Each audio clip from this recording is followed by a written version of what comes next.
This is my presentation on General David Humphrey's house by Andrew Tax. So first, where is it? It's located on 37 Elm Street in Ansonia, Connecticut. Here it is on a more zoomed in map. It's pretty close to downtown Ansonia. It's also close to, it's about 5 minutes from my house, near the Ansonia Nature Center. And it's also close to Derby, and it was also originally in the city of Derby before Ansonia was even a thing.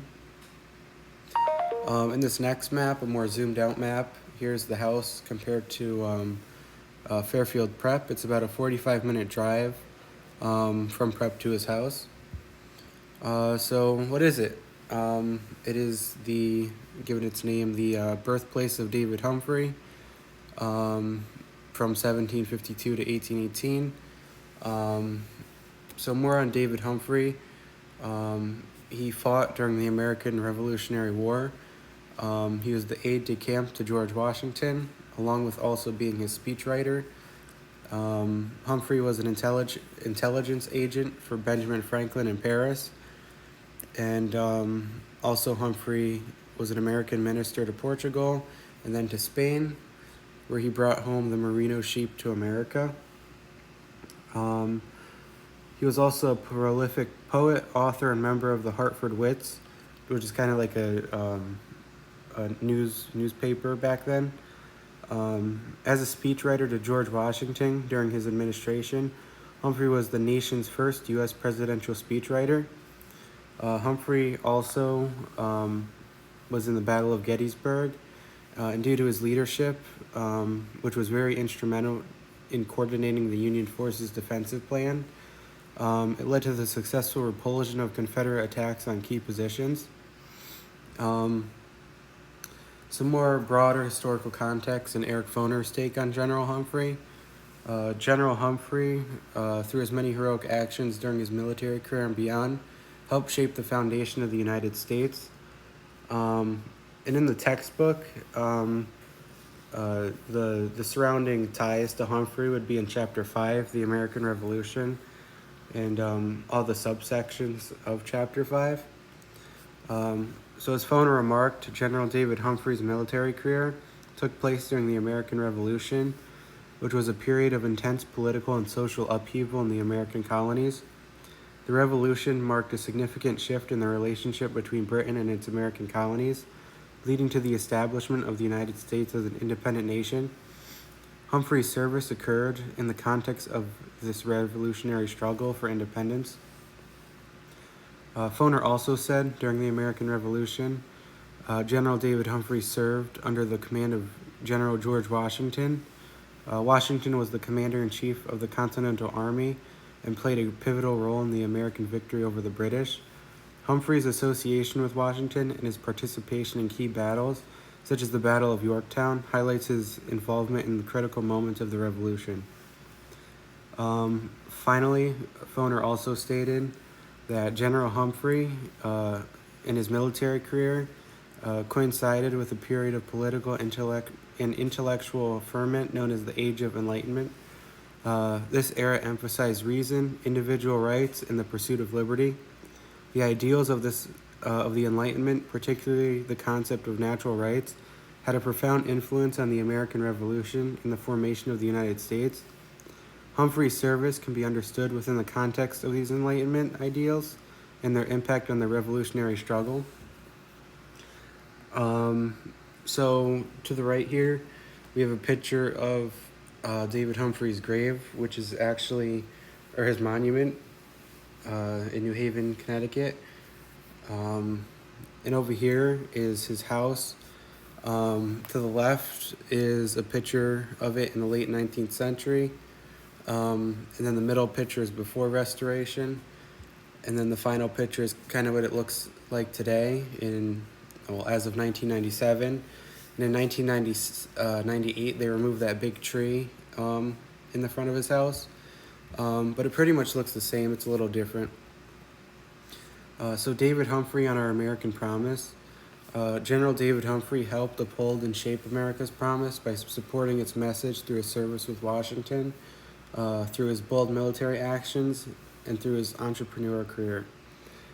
So General David Humphrey, through his prominent work as a military officer and his efforts with George Washington, helped shape and construct the many promises and ideals this nation is founded on, including that all men are created equal and that they are endowed by their Creator with certain unalienable rights, including life, liberty, and the pursuit of happiness. General David Humphrey's contributions to the Union during the Civil War align with the principles of America's promise as he fought to preserve the Union and uphold the values of religious freedom and liberty.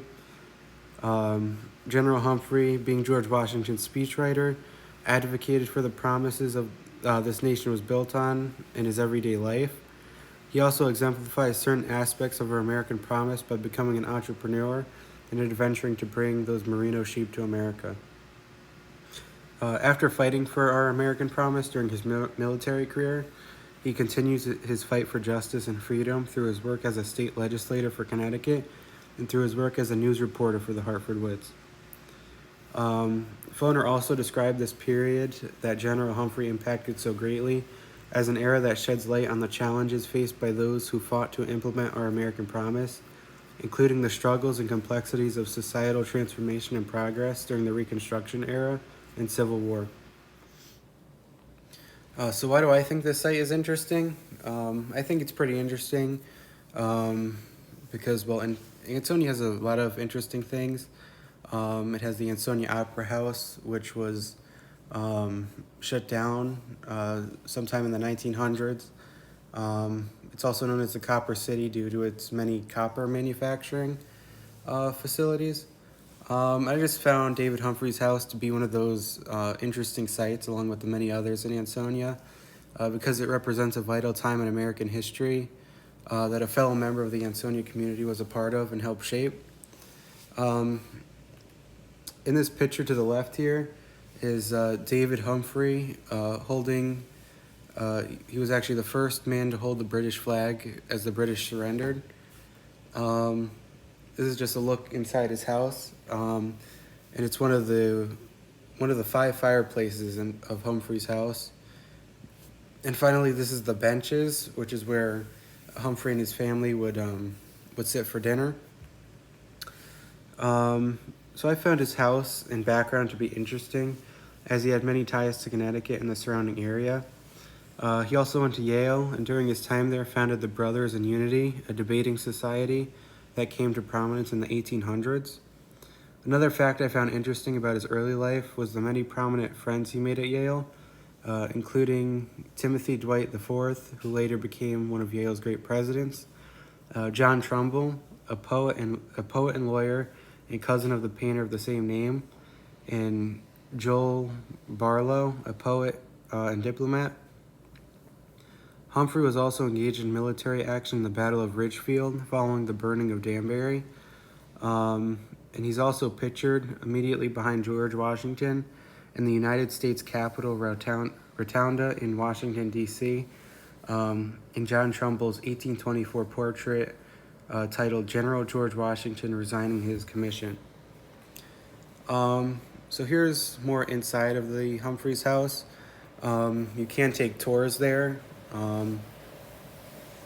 which some of these pictures are from and others are from the internet. So this first picture to the left here is, you can see kind of like the kitchen area, and above, hanging kind of on the ceiling, is leftover foods and fruits. And they would do this basically to preserve and save as many goods as they can due to the harsh winters in Connecticut and New England, which would be a time that's kind of hard to get, imports and grow things. So this picture in the middle here are imported goods from England, including authentic, expensive sugar. So this kind of depicts kind of what it would look like. And the sugar would be in this like bluish, grayish, tall package kind of to the left. Next is a common block of tea found in many New England residents' kitchens, including Humphrey's. And that's kind of what it would look like, which I found pretty interesting. And here's kind of just an overview of one of the main rooms in his house, and it kind of depicts what it would look like. Yeah, that's the end of my presentation. Thank you. Thank you for watching.